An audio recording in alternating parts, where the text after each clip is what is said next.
ಹ್ಮ್ ನೋಡಿ ಕೋಇನ್ಸಿಡೆನ್ಸ್ ನೋಡಿ, ನಾವು ಅವ್ರ ಬಗ್ಗೆನೇ ಮಾತಾಡ್ತಾ ಇದೀವಿ. ಝಾನ್ಸಿ ಅವ್ರ ತಾತ ನನಗೆ ಫೋನ್ ಮಾಡ್ತಾ ಇದ್ದಾರೆ. ಲೌಡ್ ಸ್ಪೀಕರ್ ಹಾಕು. ಹಲೋ ಸರ್, ನಮಸ್ತೆ. ಹೇಳಿ ಸರ್. ಈಗ ಖುಷಿ ಆಯ್ತಾ? ನೋಡಿ, ಆ ದೇವ್ರು ಒಳ್ಳೇದೇ ಮಾಡ್ದ.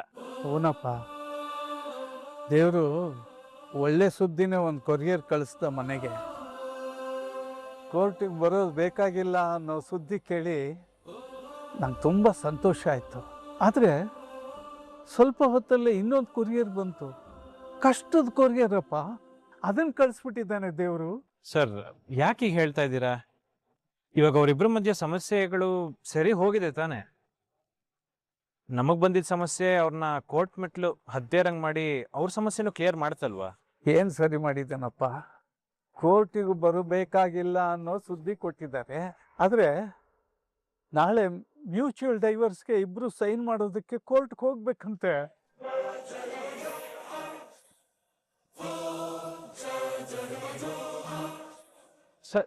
ಸರ್, ಏನ್ ಹೇಳ್ತಾ ಇದ್ದೀರಾ? ಹೌದಪ್ಪ, ಇಬ್ರು ಒಪ್ಪಿಗೆಯಿಂದ ಸಂಬಂಧನ ಕಡ್ಕೊಳ್ಳೋದಕ್ಕೆ ನಾಳೆ ಕೋರ್ಟ್ಗೆ ಹೋಗಿ ರುಜು ಮಾಡಕ್ ಹೋಗ್ತಾ ಇದ್ದಾರಪ್ಪ.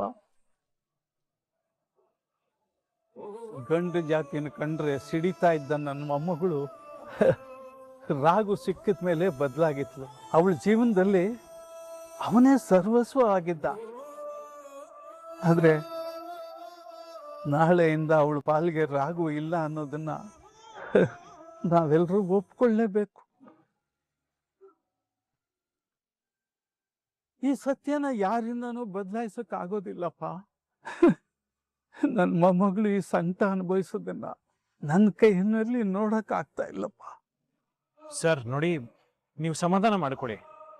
ಬಾಗಿಲು ಮುಚ್ಚಿದ್ರೆ ಕಿಟಕಿನಾರು ತೆರೆಯುತ್ತೆ.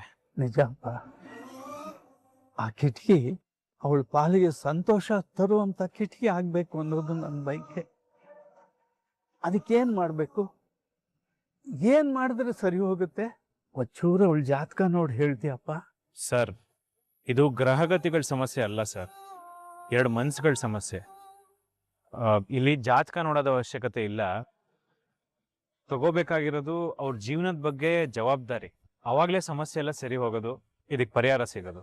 ನೀನ್ ಏನಾದ್ರೂ ಮಾಡಪ್ಪ, ನನ್ನ ಮೊಮ್ಮಗಳು ನೆಮ್ಮದಿಯಾಗಿರ್ಬೇಕು. ನೋಡಿ ಸರ್, ನೀವೇನು ಯೋಚನೆ ಮಾಡ್ಬಿಡಿ ಸರ್.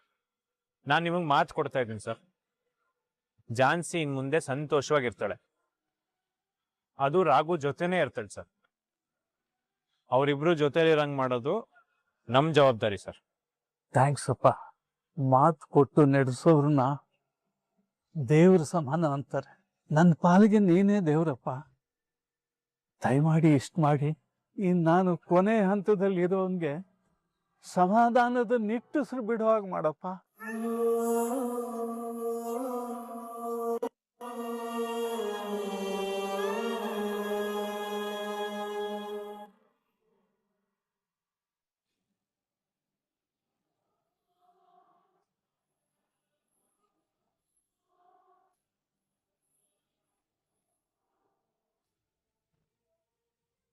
ಇವಾಗ ನೀವಿಬ್ರು ಈ ಮ್ಯೂಚುವಲ್ ಅಪ್ಲಿಕೇಶನ್ಗೆ ಸೈನ್ ಮಾಡಿದ್ರೆ ನಾನು ಇದನ್ನ ಕೋರ್ಟಿಗೆ ಸಬ್ಮಿಟ್ ಮಾಡ್ತೀನಿ. ತಗೊಳ್ಳಿ ರಾಘವೇಂದ್ರ ಅವರೇ, ಮೊದಲು ನೀವು ಇದಕ್ಕೆ ಸೈನ್ ಮಾಡಿ.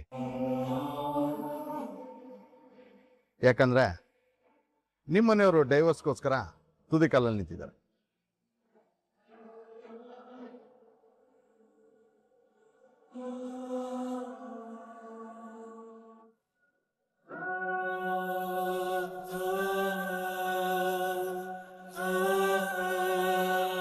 ತಗೊಳ್ಳಿ ಮೇಡಮ್, ನೀವು ಸೈನ್ ಮಾಡಿ.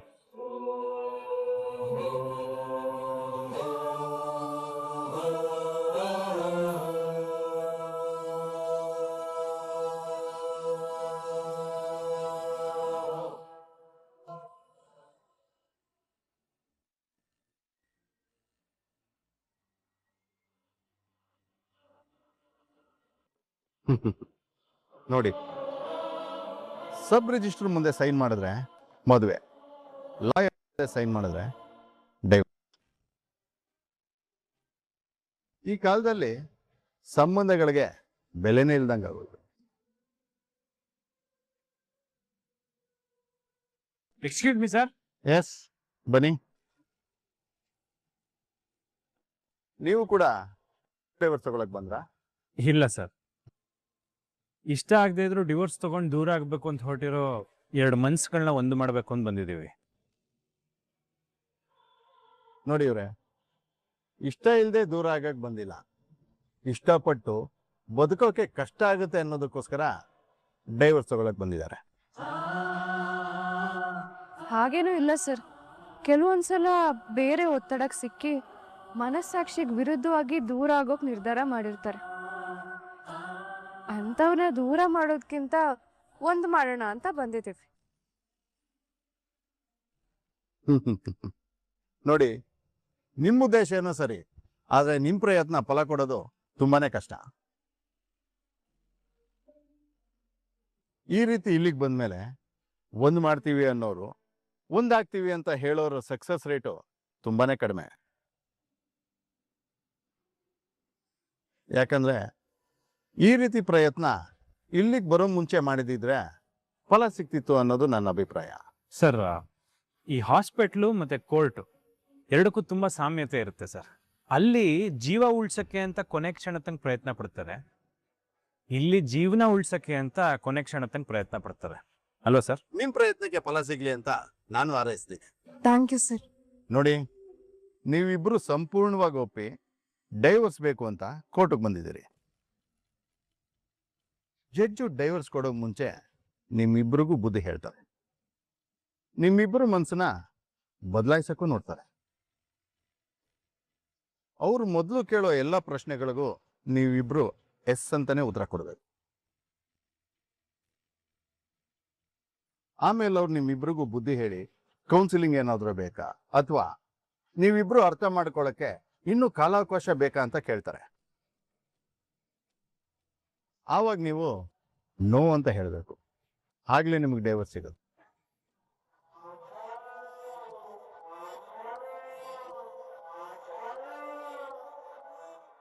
ಅದನ್ನ ಬಿಟ್ಟು ಆವಾಗ ನೀವೇನಾದ್ರೂ ಎಸ್ ಅಂದ್ರೆ ಕ್ಲೋಸ್. ಇನ್ನು 6 ತಿಂಗಳು ಟೈಮ್ ಕೊಡ್ತಾರೆ, ಕೇಸು ಮುಂದಕ್ಕೆ ಹೋಗುತ್ತೆ.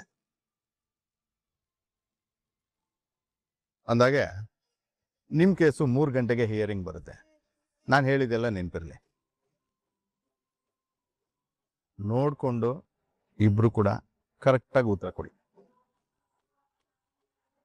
ಹೇಳ್ಬೇಕಿದ್ ಕಡೆ ನೋ ಅಂತ ಹೇಳಿದ್ರೆ, ಬೇಡದಿದ್ದ ಕಡೆ ಎಸ್ ಅಂತ ಹೇಳಿದ್ರೆ, ಮತ್ತೆ ನೀವು ಅಪ್ಲೈ ಮಾಡೋದಕ್ಕೆ 6 ಮಂತ್ಸ್ ಬೇಕಾಗುತ್ತೆ.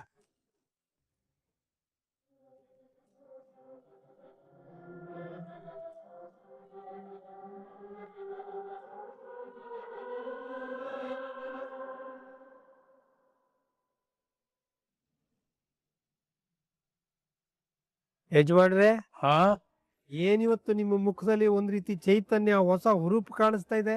ಏನಿದ್ರ ರಹಸ್ಯ? ನನ್ನ ಮುಖ ಸರಿಯಾಗಿ ನೋಡೋ, ಬೇರೆ ಏನು ಕಾಣಿಸ್ತಾ ಇಲ್ವಾ? ಖುಷಿ ಕಾಣಿಸ್ತಾ ಇಲ್ವೇನೋ? ಮುಳುಗ್ತಾ ಇರೋ ವ್ಯಕ್ತಿಗೆ ಒಂದು ಹುಲ್ಕಡ್ಡಿ ಸಿಕ್ಕಿದ್ರು ಅದು ಆಸರೆ ಆಗತ್ತೆ. ಹಾಗೆ ನನ್ನ ಮೊಮ್ಮಗಳ ಕತೆ ಎಲ್ಲ ಮುಗಿದೋಯ್ತು, ಇನ್ನೇನು ಮಾಡೋದಕ್ಕೆ ಸಾಧ್ಯ ಇಲ್ಲ ಅಂತ ನಂಬಿಕೆ ಕಳ್ಕೊಂಡು ಕೂತಿದ್ದಾಗ ರಾಮಾಚಾರಿ ದೇವ್ರ ರೂಪದಲ್ಲಿ ಬಂದು ನನಗೆ ಭರವಸೆ ಹುಟ್ಟಾಕಿದ್ದಾನೆ, ಒಂದು ನಂಬಿಕೆ ಹುಟ್ಟಾಕಿದಾನೋ. ನಿಮ್ಮ ಮಾತು ಸತ್ಯ ಯಜಮಾನ್ರೆ. ನಮ್ಮ ಝಾನ್ಸಿ ಮೇಡಮ್ ಜೀವನದಲ್ಲಿ ಆ ದೇವರು ಪ್ರತಿ ಒಂದು ಹಂತದಲ್ಲೂ ಒಂದಲ್ಲ ಒಂದ್ ರೀತಿ ಪಾಸಿಟಿವ್ ಚೇಂಜಸ್ನ ತರ್ತಾನೆ ಇರ್ತಾನೆ ಅನ್ಸುತ್ತೆ. ಹೌದು ರಾಯ್, ರಾಮಾಚಾರಿ ಹೇಳಿದ ಮಾತುಗಳು ನನ್ನ ಮನಸ್ಸಲ್ಲಿ ಒಂದು ಆಶಾ ಭಾವನೆ ಚಿತ್ರವಾಗಿ ಮಾಡಿದ್ದಾನೆ. ಅವನು ಹೇಳಿದಾಗ ಝಾನ್ಸಿ ಮತ್ತೆ ರಾಘು ಇಬ್ರು ಸಂತೋಷವಾಗಿ ಕಾಲ ಕಳೀತಾರೆ ಅನ್ನೋ ಒಂದು ದೃಢವಾದ ನಂಬಿಕೆ ನನಗೆ ಬಂದಿದೆಪ್ಪ. ಮನಸ್ಸಿಗೆ ಏನೋ ಒಂದು ರೀತಿ ಉಲ್ಲಾಸ, ಖುಷಿ.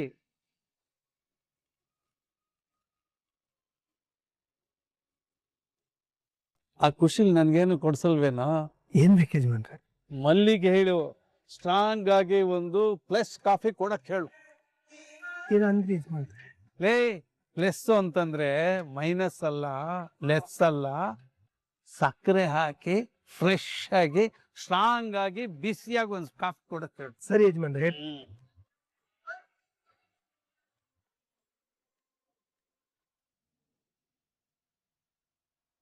ನನ್ನ ದಾರಿ ಬೇರೆ ನಿನ್ನ ದಾರಿ ಬೇರೆ ಏನೇ ಪ್ರೀತಿ ಮಾಡಿದರು ಕನಸು ಬೇರೆ ಬೇರೆ.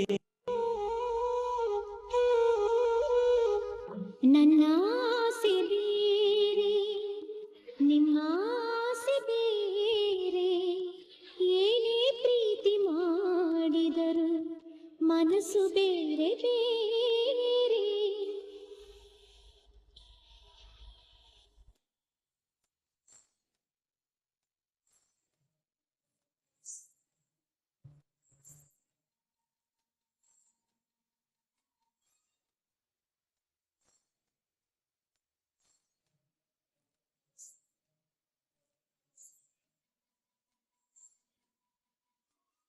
ಹಿಂದೆ ಅಂಗಿಯೇ ನಾಳಿನ ಕೂಸಿಗೆ ಹಿಂದೆ ಗುಂಡಿಯೇ ನಾಳಿನ ಸಾವಿಗೆ ಎದೆ ಮೂಡದೆ ನಾಳಿನ ಹಾಳಿಗೆ ಆಸೆ ಕಾಡದೆ ನಾಳಿನ ನಾಳಿಗೆ.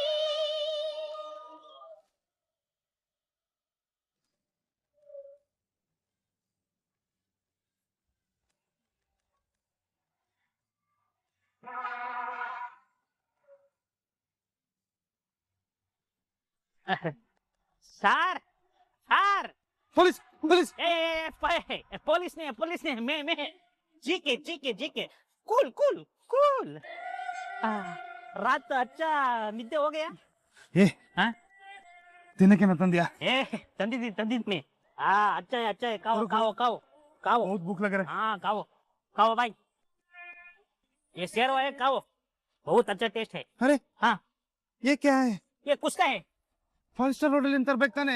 ಅಯ್ಯ ನಾನು ತಂದಿರೋದು 5 ಸ್ಟಾರ್ ಹೋಟ್ಲಿಂದಾನೆ ವಾಟ್? ಅಲ್ಲಿ ಈ ರೀತಿ ಪ್ಯಾಕ್ ಮಾಡ್ತಾರಾ? ನೀನ್ ಯಾವ ಹೋಟೆಲಿಂದ ತಂದೆ? ಹೋಟೆಲ್ 5 ಸ್ಟಾರ್ ಫಾಸ್ಟ್ ಫುಡ್ ಅಂತ ನಮ್ಮ ಏರಿಯಾ ಫುಟ್ಪಾತ್ ಮೇಲೆ ಅದು ತುಂಬಾ ಫೇಮಸ್. ಕ್ಯಾ ಫುಟ್ಪಾತ್ ಇಂದ ಫುಡ್ ತಗೊಂಬಂದ?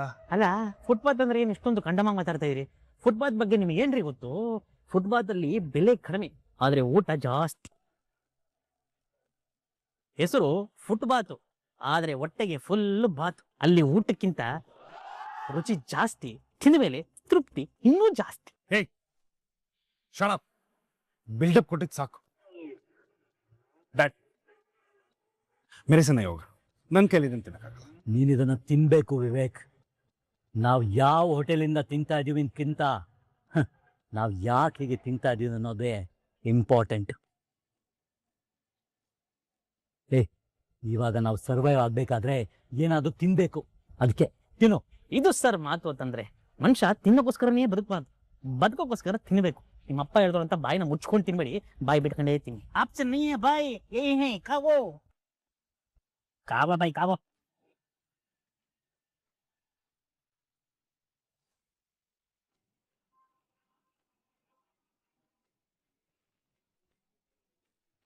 ತಡ್ಡಿ, ನೆನ್ನೆ ಏನೋ ರಾಮಾಚಾರಿಗೆ ತಲೆ ಹೋಗೋ ಪ್ರಾಬ್ಲಮ್ ಇತ್ತು ಅಂತ ಅಲ್ಲಿಗೆ ಹೋಗ್ಬಿಟ್ಟ ಅಂದ್ರೆ ಇವತ್ತು ಎಲ್ಲಿಗಮ್ಮ ಹೋಗ್ತಾನೆ? ಟೆನ್ಷನ್ ಮಾಡ್ಕೊಳ್ದೆ ಆರಾಮಾಗಿರು. ನನ್ಗೇನೋ ನಮ್ ರಾಘು ಮಾತಿನ ಮೇಲೆ ನಂಬಿಕೆ ಇದೆ ಪಲ್ಲವಿ. ಅವ್ನ್ ಕೊಟ್ಟ ಮಾತನ್ನ ತಪ್ಪಲ್ಲ. ನನ್ಗೂ ಆ ಭರವಸೆ ಇದೆ ಅಕ್ಕ. ಆದ್ರೆ ಮಧ್ಯದಲ್ಲಿ ಯಾರಾದ್ರೂ ಬರ್ತಾರ ನೋಡಿ, ಅವರಿಂದ ಏನಾದ್ರೂ ಅವನ್ ಮನ್ಸು ಚಂಚಲ ಆಗ್ಬಿಡತ್ತೇನೋ ಅನ್ನೋ ಭಯ ಅಷ್ಟೆ. ಮಂಜುಳಾ, ಅವನೊಂಥರ ದೃಢ ನಿರ್ಧಾರ ಮಾಡಿದಾನೆ. ಯಾವ ಸಮಸ್ಯೆನೂ ಅಲ್ಲ, ರಾಮಾಚಾರ್ಯನೇ ಬಂದ್ರು ಸೈನ್ ಮಾಡೋದನ್ನ ತಪ್ಸಕ್ ಆಗಲ್ಲ. ದೊಡ್ಡಪ್ಪ ಪ್ಲೀಸ್ ನೀವೇನು ಹೇಳ್ಬೇಡಿ, ಯಾಕಂದ್ರೆ ನೀವ್ ಹೇಳಿರೋದಾಗಿರೋದ್ಕಿಂತ ಎಲ್ಲ ಉಲ್ಟಾ ಆಗಿರೋದೇ ಜಾಸ್ತಿ.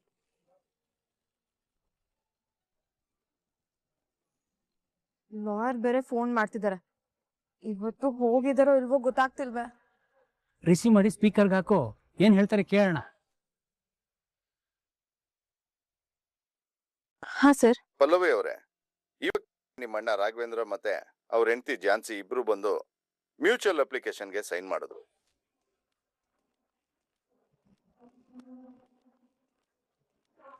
ಹಾಗಿದ್ರೆ ಡಿವೋರ್ಸ್ ಪ್ರೋಸೆಸ್ ಎಲ್ಲ ಮುಗೀತಾ ಸರ್? 50% ಮುಗ್ದಿದೆ. ಇನ್ನ 3 ಗಂಟೆಗೆ ಅವ್ರ ಅಪ್ಲಿಕೇಶನ್ ಜಡ್ಜ್ ಮುಂದೆ ಬರುತ್ತೆ. ಅವಾಗ ಇಬ್ರು ಅಲ್ಲಿ ಸ್ಟೇಟ್ ಮಾಡಿದ್ರೆ ಪೂರ್ತಿ ಕಂಪ್ಲೀಟ್ ಆಗುತ್ತೆ. ಓಕೆ ಸರ್, ಅದು ಮುಗಿದ್ಮೇಲೆ ಕಾಲ್ ಮಾಡಿ. ಹಬ್ಬಾ, ಇವಾಗ ನನ್ನ ಮನ್ಸಿಗೆ ಒಂಥರ ಸಮಾಧಾನ ಆಯ್ತು. ಒಂದು ಸಂಬಂಧ ಮುರಿದ ಮೇಲೆ ನಗು ಬರ್ತಾ ಇದೆ ಅಂದ್ರೆ ಅದು ಗೆಲುವಲ್ಲ, ಮನುಷ್ಯತ್ವದ ಸೋಲು. ನಂಟು ಬೇಯಿಸಿದಾಗ ಸಂತೋಷ ಪಡ್ಬೇಕು, ಅದು ಬಿಟ್ಬಿಟ್ಟು ಗಂಟು ಬಿಚ್ಚಿದಾಗ ಸಂತೋಷ ಪಡ್ತಾ ಇದ್ದೀರಾ ಅಂದ್ರೆ ನಿಮ್ಮಲ್ಲಿ ಇನ್ನೆಷ್ಟು ಕ್ರೂರತೆ ಇರಬೇಕು. ಪ್ರಪಂಚದಲ್ಲಿ ನಡೀತಿರೋ ಯಾಕೆ ನೋಡಿ ಕೋಪ ಬರ್ತಿತ್ತೋ ಅದೇ ನಮ್ಮಲ್ಲಿ ನಡೀತಾ ಇರೋದನ್ನ ನೋಡಿ ನಾನ್ ಯಾಕೆ ಬದುಕಿದೀನೋ ಅಂತ ಅನ್ನಿಸ್ತಾ ಇದೆ. ಆ ದೇವ್ರು ನನ್ನನ್ನ ಆದಷ್ಟು ಬೇಗ ಕರ್ಸ್ಕೊಂಡ್ಬಿಟ್ರೆ ಅದಕ್ಕಿಂತ ಖುಷಿ ನನಗೆ ಬೇರೆ ಯಾವುದೂ ಇಲ್ಲ.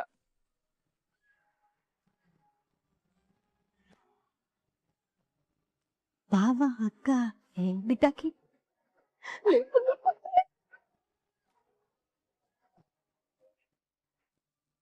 ಗಿಡು ಬೀಳ್ತಾರೋ ಝಾನ್ಸಿ ಎಲ್ಲಿ ಬಿದ್ಬಿಡ್ತಾಳೋ ಅಂತ ಅವಳನ್ನ ಕೈ ಹಿಡಿದು ಕಾಪಾಡಿದ್ರೆ ಇದ್ರಲ್ಲೇ ಗೊತ್ತಾಗುತ್ತೆ ನಿಮ್ ಮನ್ಸಲ್ಲಿ ಝಾನ್ಸಿ ಮೇಲೆ ಎಷ್ಟು ಪ್ರೀತಿ ಇದೆ ಅಂತ. ರಾಘು, ಎಲ್ಲಿ ಕೈ ಹಿಡಿಬೇಕಿತ್ತು ಅಲ್ಲಿ ಕೈ ಹಿಡಿದೆ, ಕಾಲ್ ಎಳ್ದು ಈಗ ಹಿಡಿದ್ರೆ ಏನನ್ನ ಪ್ರಯೋಜನ ಬಂತು?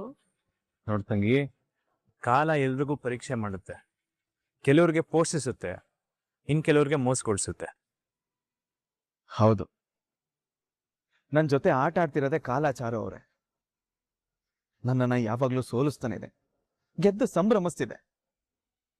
ತಪ್ಪು ನಮ್ದಾಗಿದ್ರು ದೇವ್ರನ್ನೋ ಅಥವಾ ಸಮಯನೋ ದೂಷಣೆ ಮಾಡಿದ್ರೆ ಅದು ಸರಿ ಇಲ್ಲ ಬಿಡೋಣ. ಇಲ್ಲಿ ತಪ್ಪಿ ಆಡ್ದು ಅನ್ನೋದಕ್ಕಿಂತ ಆ ಒಂದು ತಪ್ಪು ಹೆಜ್ಜೆಯಿಂದ ಮುಂದಕ್ಕೆ ಏನಾಗ್ಬೋದು ಅನ್ನೋದನ್ನ ಯೋಚನೆ ಮಾಡಿ. ಆದ್ರೆ ಮನ್ಸಲ್ಲಿ ಪ್ರೀತಿ ಇದ್ರು ಬಿಟ್ಕೊಡ್ಬೇಕು ಅಂತ ನಿಂತಿರೋದು ಎಷ್ಟ್ ಸರಿ. ಒಂದ್ಸಲ ದೂರ ಆದ್ರೆ ಮತ್ತೆ ಬೇಕು ಅಂದ್ರೂ ಸಿಗಲ್ಲ. ಚಾನ್ಸ್ ಯಾವತ್ತೂ ನಿಮ್ ಜೀವನದಲ್ಲಿ ವಾಪಸ್ ಬರಲ್ಲ. ಕಳ್ಕೊಳ್ಳೋದು ಸುಲಭ ತಂಗಿ, ಆದ್ರೆ ಮತ್ತೆ ಪಡ್ಕೊಳ್ಳೋದಿದೆಯಲ್ಲ ಅದು ತುಂಬಾ ಕಷ್ಟ. ನಿಮ್ ಜೊತೆ ಬದುಕ್ಬೇಕು, ಜೀವನ ಪೂರ್ತಿ ನಿಮ್ಮವಳಾಗೆ ಬದುಕ್ಬೇಕು ಅಂತ ಚಾನ್ಸಿ ಏನ್ ತ್ಯಾಗ ಮಾಡಿದ್ಲು, ಎಷ್ಟೆಲ್ಲ ಕಷ್ಟಪಟ್ಲು ಅನ್ನೋದನ್ನ ಒಂದೇ ಒಂದ್ಸಲ ನೆನಪು ಮಾಡ್ಕೊಳ್ಳಿ. ಅಲ್ಲಿ ಹೊಂದ್ಕೊಳ್ಳೋದಕ್ಕೆ, ಜೀವನ ಮಾಡೋದಕ್ಕೆ ನಂಗೆ ಯಾವತ್ತೂ ಕಷ್ಟ ಅನ್ಸಿಲ್ಲ ಅಣ್ಣ. ಖುಷಿಯಾಗಿದ್ದೆ, ಯಾಕಂದ್ರೆ ನನ್ ಗಂಡ ನನ್ನ ಜೊತೆಲಿದ್ದಾನೆ, ಮುಂದೆನೂ ನನ್ನ ಜೊತೆಲಿರ್ತಾನೆ ಅನ್ನೋ ಕಾರಣಕ್ಕೆ. ಆದ್ರೆ ನಾನು ಯಾವತ್ತು ದಯವಿಟ್ಟು ಹೊರಟೋಗಿ ಅಂತ ಹೇಳಿದ್ನೋ ಅವತ್ತು ನನ್ಗೆ ತುಂಬಾ ಕಷ್ಟ ಆಯ್ತು ಅಣ್ಣ. ಜೀವನದಲ್ಲೇ ಸೋತೋದೆ ಅಂತ ಕಣ್ಣೀರ್ ಬಂತು. ಅಷ್ಟೇ ನೋವು ದುಃಖ ನನಗೂ ಇದೆ, ಆದ್ರೆ ಅದನ್ನ ಸರಿ ಮಾಡ್ಕೊಳಕ್ ಆಗಲ್ಲ. ಯಾಕಂದ್ರೆ ನಾನು ಪರಿಸ್ಥಿತಿ ಕೈಗೊಂಬೆ ಆಗಿದ್ದೀನಿ, ಮಾತಿಗೆ ಕಟ್ಟು ಬಿದ್ದಿದ್ದೀನಿ. ಮನೆಯವರ ಆಸೆಗೆ ಆಸರೆ ಆಗ್ಬೇಕಾದ ಒಬ್ಬ ಮಗನ ಸ್ಥಾನದಲ್ಲಿ ನಿಂತಿದ್ದೀನಿ. ಅದು ತಪ್ಪು ಅಂತ ನಾನು ಯಾವತ್ತೂ ಹೇಳಿಲ್ಲ. ಆದ್ರೆ ಅದಕ್ಕೋಸ್ಕರ ಹೆಂಡತಿನ ಬಿಟ್ಕೊಡೋದು ನ್ಯಾಯ ಅಲ್ಲ. ಅದನ್ನ ಅರ್ಥ ಮಾಡ್ಕೊಂಡಿದ್ರೆ ಕೋರ್ಟ್ವರೆಗೂ ಬರೋ ಅವಶ್ಯಕತೆನೇ ಇರ್ಲಿಲ್ಲ ಅಣ್ಣ. ಈಗ ಬಂದಿದೀವಿ ಅಂತ ಹೇಳಿ ನೀನ್ ಬಿಟ್ಕೊಡ್ಬೇಡ ತಂಗಿ. ನೋಡಿ, ಝಾನ್ಸಿ ನಿಮ್ ಹೆಂಡತಿಯಾಗಿ ತಾಳಿ ಜೊತೆ ನಿಮ್ ಬದುಕಿಗೆ ಬದ್ಧತೆ ಕೊಟ್ಟಿದ್ದಾಳೆ. ನೀವು ಬದ್ಧತೆ ಬಿಟ್ಟು ಹೋಗ್ತಾ ಇದ್ದೀರಾ ಅಂದ್ರೆ ನಿಮ್ ಬುದ್ಧಿನ ಒಂದ್ಸಲ ಪ್ರಶ್ನೆ ಮಾಡಿ ನೋಡಿ. ಅವಾಗ ಏನ್ ಮಾಡ್ಬೇಕು ಅನ್ನೋದು ನಿಮ್ಗೆ ಅರ್ಥ ಆಗತ್ತೆ.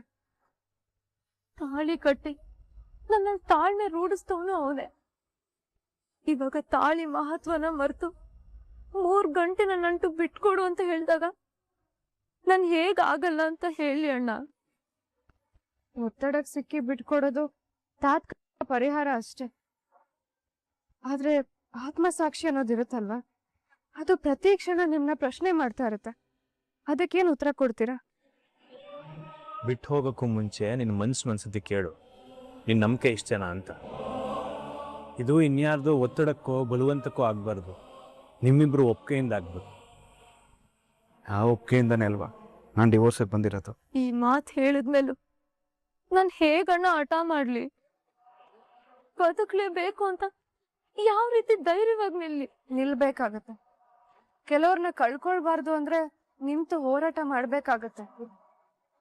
ಆ ಹೋರಾಟ ನಿನ್ನಿಂದ ಶುರುವಾಗ್ಲಿ ತಂಗಿ. ನೀವೇನಿಲ್ಲಿ ವಾದ ಮಾಡ್ಬೇಕಾಗಿಲ್ಲ, ಅಥವಾ ಇನ್ನೊಬ್ರನ್ನ ಸೋಲ್ಸಿ ಗೆಲ್ಬೇಕಾಗಿರೋ ಪರಿಸ್ಥಿತಿಲೂ ಇಲ್ಲ. ಒಂದೇ ಒಂದು ಎಸ್. ಹೌದು, ಆ ಒಂದೇ ಒಂದು ಎಸ್ ಅನ್ನೋ ಮಾತು ನಿಮ್ಗೆ 6 ತಿಂಗಳು ಕಾಲಾವಕಾಶ ಕೊಡುತ್ತೆ. ಅಷ್ಟರಲ್ಲಿ ಎಲ್ಲ ಸರಿ ಹೋಗುತ್ತೆ. ಹೊಸ ಜೀವನ ಶುರು ಆಗುತ್ತೆ. ರಾಘು ಒತ್ತಡಕ್ಕೆ ಸಿಕ್ಕಾಕೊಂಡಿದ್ದಾನೆ. ಹಾಗಂತ ನೀವಿವಾಗ ಝಾನ್ಸಿನ ಒತ್ತಾಯ ಮಾಡಬೇಡಿ. ಸರಿ ಮಾಡ್ಕೊಳ್ಳೋ ಪ್ರಯತ್ನ ಪಡ್ತೀನಿ, ಒಂದು ಸ್ವಲ್ಪ ಕಾಲಾವಕಾಶ ಕೊಡು ಅಂತ ಕೇಳುತ್ತೀನಿ. ಆಮೇಲೆ ನಿಮ್ಮಿಬ್ರನ್ನ ಯಾರ ಕೈಯಿಂದ ತಿಂಗಳು ದೂರ ಮಾಡಕ್ ಆಗಲ್ಲ. ಅಷ್ಟು ಸಮಯ ಸಿಕ್ಕಿದ್ರೆ ಸಾಕು. 7 ಜನ್ಮಕ್ಕೂ ನೀವು ಒಟ್ಟಿಗೆ ಬದುಕ್ತೀರಾ. ಎಲ್ಲ ಸರಿ ಹೋಗುತ್ತೆ. ಸರಿ ಮಾಡ್ಕೊಳ್ಳೋ ಜವಾಬ್ದಾರಿನ ನೀನು ತಗೋತಂಗಿ, ಜೊತೆಯಾಗಿ ನಾವಿರ್ತೀವಿ. ಮುಂದೆ ನೀವಿಬ್ರು ಬಾಳೆ ಬಾಳ್ತೀರಾ.